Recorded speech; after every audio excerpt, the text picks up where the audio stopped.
Well, hi there. This is Ron Rogers, and boy, can you afford to fly it? Can you afford to buy it?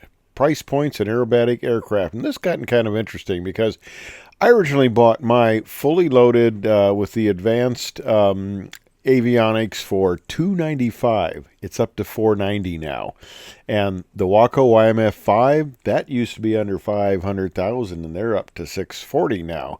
So they've gotten a little pricey here. What happened is they got a new owner who came in, realized they were selling the planes actually below cost, fired the CEO, put a new CEO in, and says no more of that. Well, okay. The Pitts now is 574, and that Great Lakes is getting real close to the price point on a Pitts, and that is interesting because the Pitts is a lot more advanced than the Great Lakes. Okay, I was having an issue with insurance, that's why I didn't buy it. But and I wanted to pay 500,000 for a Great Lakes. But if you got the money to pay that much, and you're getting up there, in that territory, and you can afford it, it makes a lot more sense to buy a Pitts than a Great Lakes. That's kind of my view on it. Oh, and I make a mistake here. This 100 GL Great Lakes, the price on that used bargain deal is 360, not 390. Sorry about that. Oh, and it does have a Garmin engine analyzer in it. There. This is Ron Rogers, and I was lying awake last night thinking about the whole Great Lakes situation. I when I bought mine, it was around $300,000. I got the enhanced cockpit, so I got a pretty good deal on it. And part of the deal was, if they were late on a certain delivery date, they cut some price. And of course, the airplanes on the production line ahead of it slipped a little bit. My is serial number 1221, and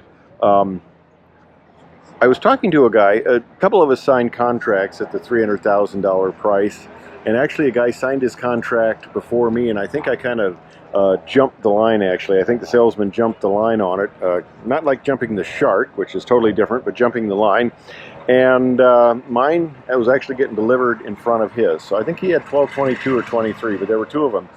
And now I guess they're up to 12, 24, and 25, but they are factory airplanes. They're owned by the factory. And this one actually was owned by Dieter, the head of the company, the guy who bought it, not the CEO, the owner.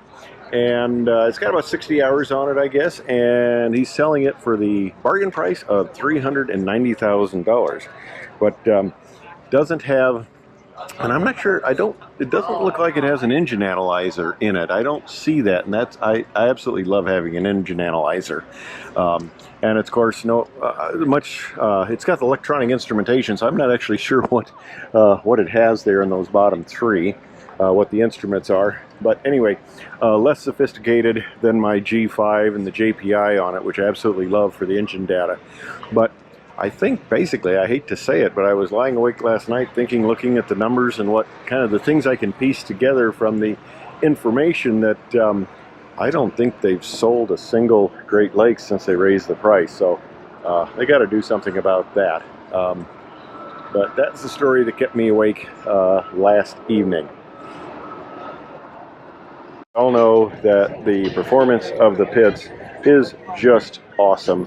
And at a price point of 574, and the Great Lakes at 490. That's that's a little high for the Great Lakes compared to what you can get for the Pitts. And the only reason that I didn't get a Pitts was the insurance company quoted me $8,000 a year because I have virtually no time in a Pitts. I mean, I got a couple hours, so they quoted me.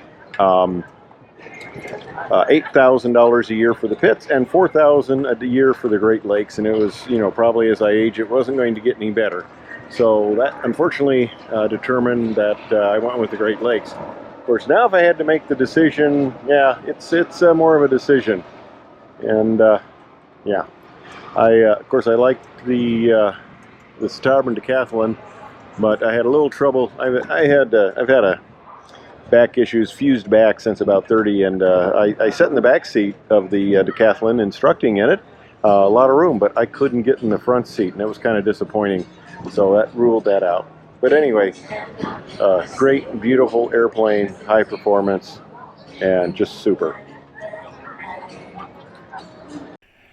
So there you have it. That's my 2 cents worth. I think they may have priced themselves out of the Great Lakes market. You can pick up a lot of used Great Lakes, of course. The price of the new one may have elevated those prices. Hard to say, but I think unfortunately WACO may have priced themselves out of the market with this. They're getting into the light sport and they're selling the YMFs. The YMFs aren't cheap anymore either. So, but I'm a little concerned that they haven't in in a very long time apparently sold any. So yeah, that's too bad. It's a great airplane. They do a great job building it, but they got to do something else to move the airplanes, or it's not going to go well. Hey, thanks for watching.